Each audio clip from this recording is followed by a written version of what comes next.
अस्सलामुअलैकुम। आजकल सब लोग टेलीनूर 4G का चैलेंज कर रहे हैं, तो मैं भी इस चैलेंज को एक्सेप्ट करती हूँ। मैं बनाऊंगी आज स्वीटी ब्रेकफास्ट 5 मिनट के अंदर। तो बना रही हूँ स्वीट टोस्ट और योगर्ट डेट शेक। तो चलिए शुरू करते हैं। एक के अंदर डालूंगी शुगर,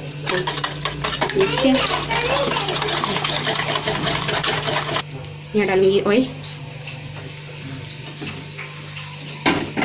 ब्रेड को डिप किया है मैंने।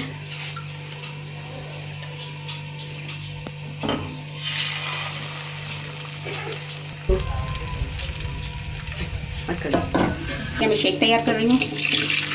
मैंने डाली है, योगर्ट डालूंगी, शुगर डालूंगी, ब्रेड डालूंगी,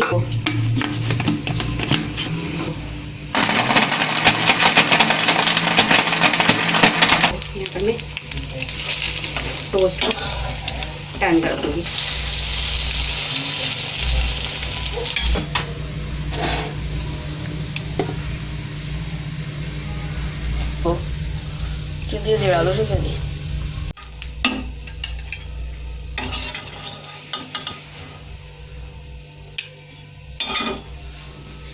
हमने टेलीनूर 4G चैलेंज परफेक्ट तरीके से पूरा कर लिया है। हमने स्पीडी ब्रेकफास्ट बनाया 1 मिनट 5 सेकंड में। तो अगर आपको ये वीडियो पसंद आए तो लाइक करें, शेयर करें, और अगर मेरा चैनल पहली मर्तबा देख रहे हैं तो सब्सक्राइब कीजिए। नीचे दिए गए बेल आइकन को क्लिक करें ताकि मेरी आने वाली वीडियो आप तक पहुँच सके।